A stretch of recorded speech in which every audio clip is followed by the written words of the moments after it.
Hey everyone, today we're going to look at the key terms you're going to want to be familiar with when analyzing or writing fugues.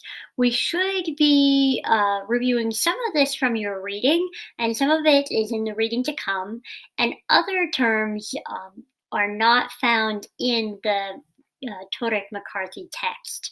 I strongly recommend that before watching this video, you go and download the vocabulary list associated with this video to really better guide your viewing experience. And that way you've got a nice list when you go to analyze or write your music. So a fugue is a contrapuntal composition in which a short melody or phrase, or the subject, is introduced by one part and successively taken up by others and then developed by interweaving the parts.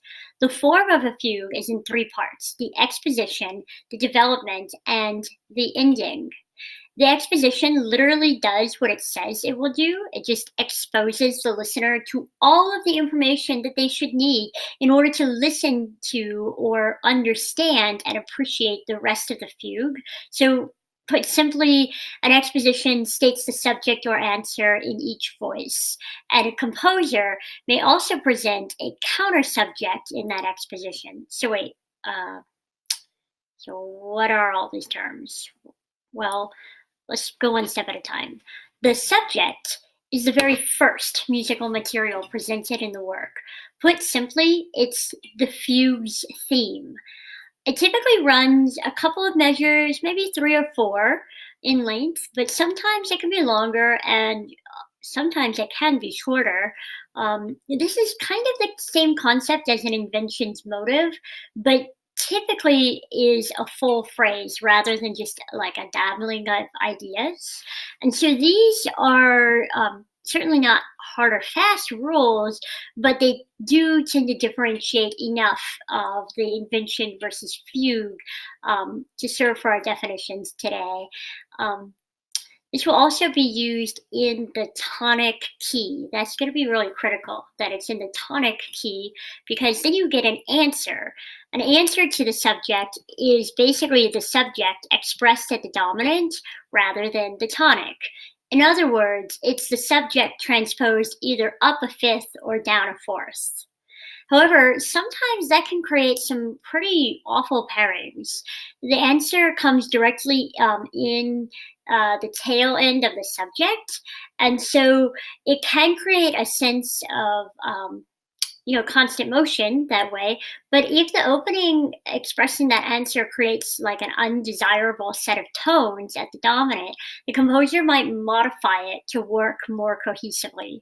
So when you hear the real answer, these are when the subject is expressed at the dominant with no intervallic changes, as opposed to the tonal answer is the subject expressed at the dominant with changes, with intervallic changes.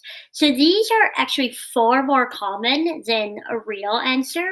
Essentially, a composer will choose this route in order to stabilize the sense of tonality and avoid less desirable intervals. Sometimes a composer will create some awesome counterpoint to that answer that they'll continually pit against that answer.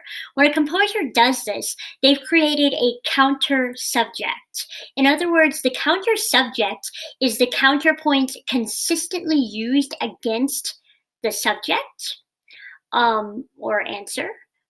And sometimes the composer will develop the counter subject based on fragments or motives from the subject, or sometimes they'll compose something completely original to use as their counter subjects. But that key is it's continually, consistently pitted against the subject or answer. Finally, the exposition might have something called a link or a bridge material. So essentially, when a fugal answer ends in the dominant, this material might need to be brought back, bringing back the harmonic language to the tonic. And so you'll use a link, which tends to be shorter, or a bridge to basically work your way back to the harmonic language you're trying to highlight. And these are essentially found in the exposition. Before we leave the idea of an exposition, we should also talk about something that's quite rare, but you might come across, called a double fugue. Now, this is exactly what this sounds like. This is when a composer presents the subject and answer in a pretty typical manner, but then they introduce a new subject and answer afterwards. And then finally, the creme de la creme is when the composer combines the two subjects together. And that usually takes place later in the piece, sort of like you're waiting for it, and then it's like magic when it happens. This is not to be mistaken for a counter exposition. So, a counter exposition is a repeat of the typical process, but the voice entries are different. Um, in other words, there are no new subjects that appear. The counter exposition is a redo of the exposition with a different order of the voice entries, always found directly after the exposition. So you'll know you're experiencing this because you'll have had the complete exposition and then essentially a re-exposition directly after. Okay, so after the exposition presents the subject or answer, and possibly a counter subject in each voice, and possibly a bridge, and possibly a counter exposition, it is time to develop the ideas. Thus, we come to the second part of a fugue, the development. So, the development consists of episodes and entries.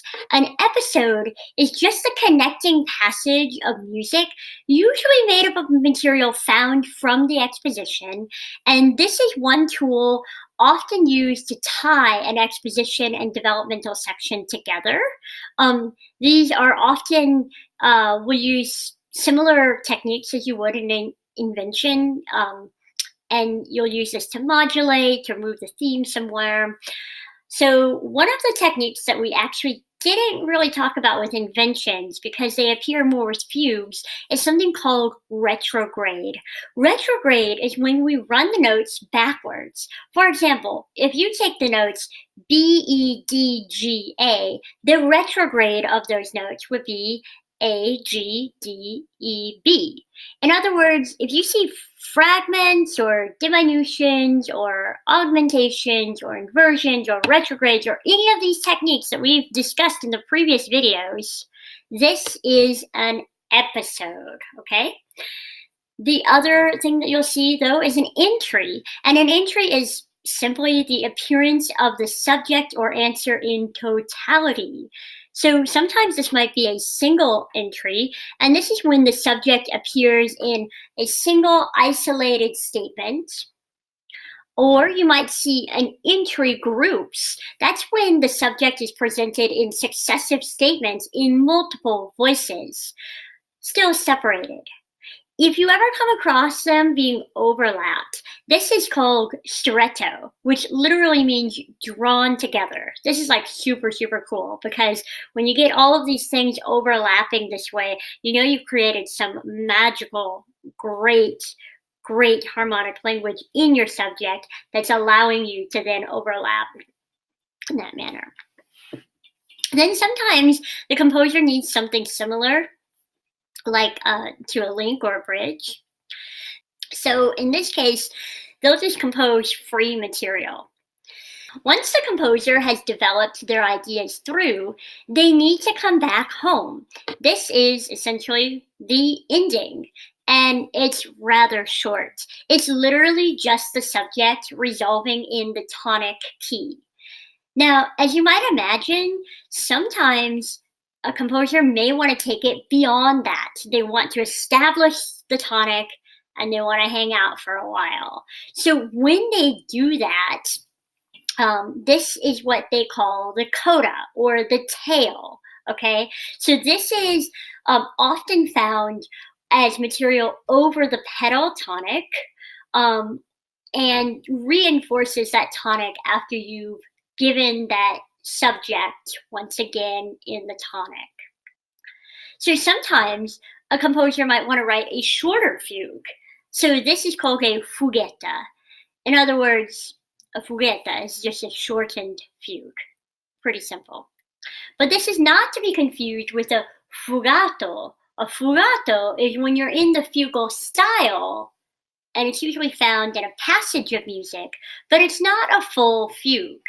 Now that we've uncovered all of these terms, we will want to identify them. So what we're going to do is we're going to look for the full entries of the subjects and answers and transpositions thereof in Bach's Fugue in G minor, which you can find on Canvas right now. So you could go ahead and download it and do it early if you want, or you can start it with us in class. Either way is a-okay. But until then, I just hope you're enjoying the sheer genius that's required in order to create a really incredible fugue. Bye-bye.